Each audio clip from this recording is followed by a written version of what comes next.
konten kreator, youtuber, bukan penuntut ilmu, itu sukang silat aja. Mampir ke sini. Karena hindari, kenapa? Ini dimanfaatkan nanti buat kepentingan dia yang lagi demen-demennya debat sana, debat sini, debat sama orang HTI, debat sama mana, debat sama. Tadi ngomong dia nyari hujah buat senjata debat dia nanti. Ini orang bukan lagi nyari kebenaran, nyari bekal perang. Setelah menghujat ulama, kini nasib Heri Pras semakin tidak jelas. Sekarang Heri Pras kebingungan mau masuk kepada kelompok yang mana. Oleh kelompok Wahabi, Heri Pras dibuang, kemudian Heri Pras membuat hoax, dipaksa masuk ke dalam organisasi NU. Sangat kasihan sekali, sangat miris sekali nasib Heri Pras sekarang. Karena Heri Pras dibuang oleh kelompok Wahabi karena Heri Pras membuat konten yang di situ juga sama menghujat kelompok Wahabi. Yang di dalam pikiran, di dalam otaknya Heri Pras tidak lain hanyalah uang, hanyalah cuan. Heri Pras membuat konten tidak pandang bulu. Siapapun di situ akan dicari celah kesalahannya. Yang penting menghasilkan uang, yang penting mendapat ketenaran. Oleh karenanya baru-baru ini Heri Pras membuat konten yang masih hangat didengarkan, yakni Heri Pras menghujat Ustadz Riyad Bajri, padahal dia juga termasuk muridnya, padahal Heri Pras juga termasuk sekutunya Ustadz Riyad Bajri. Namun anehnya Heri Pras menghujat Ustadz Riyad Bajri dengan membuat konten-konten yang menurut saya adalah konten caci maki. Saya dulu sempat pertama-tama saya kenal Salafi itu, memang sempat ingin ngaji kepada beliau. Saya sempat datang ke kajian beliau. Lantas setelah itu Heri Pras tidak diakui oleh manhaj salaf, tidak diakui oleh kelompok Salafi Wahabi. Seperti video Ustadz ini. Banyak di antara konten kreator yang berdakwah tanpa ilmu. Gak ada ilmu sama sekali yang disampaikan sama dia. Namun yang sangat disayangkan, orang-orang seperti ini menisbatkan diri kepada manhaj salaf. Di video ini Ustadz atau dai dari kelompok Wahabi mengatakan bahwasanya banyak konten kreator yang membuat konten namun di situ tidak berbobot. Banyak konten kreator yang mengatasnamakan manhaj salaf padahal dia tidak mengerti agama, tidak mengerti ilmu agama, namun berfatwa tentang agama. Sudah jelas di sini Ustadz atau dai Wahabi di situ mengatakan bahwasanya konten kreator tersebut yang mengatasnamakan manhaj salaf itu adalah konten kreator yang tidak berbobot sama sekali, namun mengatasnamakan manhaj salaf. Sangat jelas Heri Pras tidak diakui oleh Salafi Wahabi. Namun anehnya sekarang Heri Pras membuat fitnah, membuat pengakuan bahwasanya Heri Pras di situ Heri Pras dipaksa untuk masuk ke dalam organisasi NU. Memang siapa yang mau menerima Heri Pras? Yang jelas pernyataan Heri Pras perlu dibuktikan. Siapa yang memaksa Heri Pras untuk masuk ke dalam organisasi NU? Yang jelas dia cuma membuat pernyataan saja karena dia kebingungan. Oleh Salafi Wahabi ditolak, kemudian dia tidak punya kelompok, akhirnya membuat hoax bahwasanya oleh orang NU dipaksa untuk masuk ke dalam keorganisasian. Yang jelas tidak ada bukti terkait itu. Kalau Heri Pras mengatakan bahwasanya Heri Pras dipaksa orang NU untuk masuk ke dalam keorganisasian, yang jelas tidak mungkin. Karena warga NU rata-rata SDM-nya tinggi, rata-rata berkualitas, rata-rata kalau berbicara pasti didasari hujah, pasti didasari dalil. Sedangkan Heri Pras SDM-nya rendah dan ucapannya tidak berkualitas. Yang paling penting Heri Pras tidak pernah menyebutkan dalil, tidak pernah menyebutkan data, tidak pernah menyebutkan hujjah. Ini membuktikan bahwasanya Heri Pras tidak berkualitas sama sekali. Oleh karenanya saya katakan kepada Heri Pras mewakili warga NU sama sekali tidak mengharapkan Heri Pras untuk masuk ke dalam keorganisasian NU dan sama sekali tidak ada paksaan untuk masuk ke dalam keorganisasian NU. Saran saya, kalau memang Heri Pras di situ tidak memiliki kelompok, saran saya klarifikasi terkait masalah hujatan kepada Ustadz Riyad Bajri atau hujatan kepada kelompok Wahabi yang lain supaya dia diakui lagi ke dalam kelompok Salafi Wahabi. Heri Pras sekarang kebingungan. Heri Pras bocah yang tidak punya kelompok, tidak punya manhaj, juga tidak punya madhab.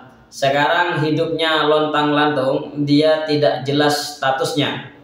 Di videonya Harry Pras juga mengatakan bahwasanya kalau memang Ustadz Riyad Bajri tidak diterima di kelompok Salafi Wahabi, maka NU siap menampung. Hei Harry Pras, di NU, di Nahdlatul Ulama sangat banyak kiainya, sangat banyak tokohnya, sangat banyak ulamanya. Jadi jangan salah, di NU sama sekali tidak membutuhkan orang seperti Ustadz Riyad Bajri yang diagung-agungkan di kelompok Salafi Wahabi. Namun dengan satu kesalahan kecil, di situ Ustadz Riyad Bajri dihujat habis-habisan bahkan oleh sekutunya sendiri, yakni Harry Pras. Oleh karenanya Ustadz Riyad Bajri tidak sama sekali dipaksa untuk masuk ke dalam keorganisasian NU dan juga tidak diharapkan masuk ke dalam organisasi NU. Kalau memang di situ Ustadz Riyad Bajri mau masuk ke dalam organisasi NU, monggo masuk ke dalam keorganisasian, namun sifatnya dan juga keyakinannya harus sama dengan orang NU.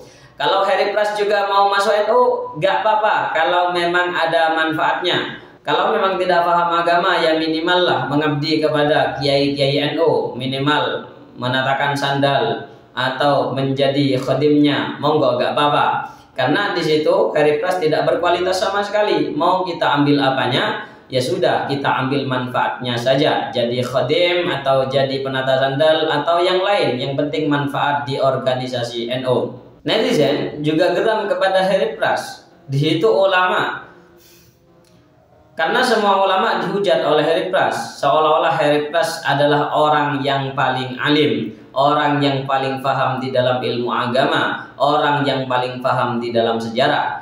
Padahal kenyataannya dia tidak paham apapun. Dia SDM-nya rendah, tidak pernah belajar sama sekali. Dia hanya pesilat yang silatnya tidak laku. Jangan-jangan Harry Pras juga tidak ahli di dalam masalah silat.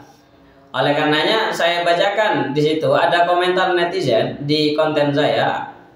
Saya bacakan, Harry Pras ditantang tinju secara terbuka sama saya supaya tidak terjadi hujatan lagi selanjutnya. Itu kata netizen.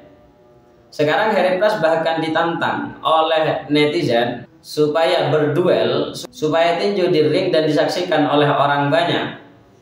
Menurut saya netizen ini sudah geram kepada tingkah Harry Pras yang mana tidak menghargai sama sekali kepada orang lain, bahkan kepada ulama. Bahkan teganya Harry Pras memfitnah semua ulama, memfitnah banyak kiai demi mendapatkan keuntungan pribadi. Kalau memang Harry Pras mau menerima tantangan dari netizen, akan saya hubungkan kepada orangnya. Yang jelas netizen tersebut tidak takut sama sekali kepada Harry Pras. Tidak usah berdebat terkait masalah agama, karena Harry Pras yang jelas tidak mungkin mampu untuk menghadapi orang-orang Ahlus Sunnah wal Jamaah.